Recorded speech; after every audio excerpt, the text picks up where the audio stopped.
Hi everyone, welcome back to another video from Wake&Tech. Today in this episode we will be learning how to delete iMessage conversation or messages on your iPhone.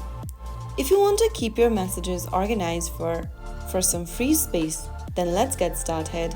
First of all, tap open the Messages app on your iPhone's home screen, and once you do that, scroll through the conversation you want to delete, and once you find the conversation, swipe left on the conversation and tap on the little trash icon in red.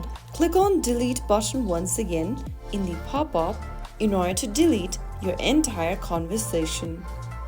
To delete individual messages in a conversation, open up one of the messages conversation over here and then tap and hold the message until it pops open a menu and then click on More.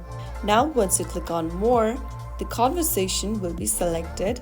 Tap the trash can icon at the bottom left and click on Delete Message in the pop-up. Soon after you do that, the message will be deleted. And that's it. Now you know how to delete iMessage conversations or individual messages quickly and safely.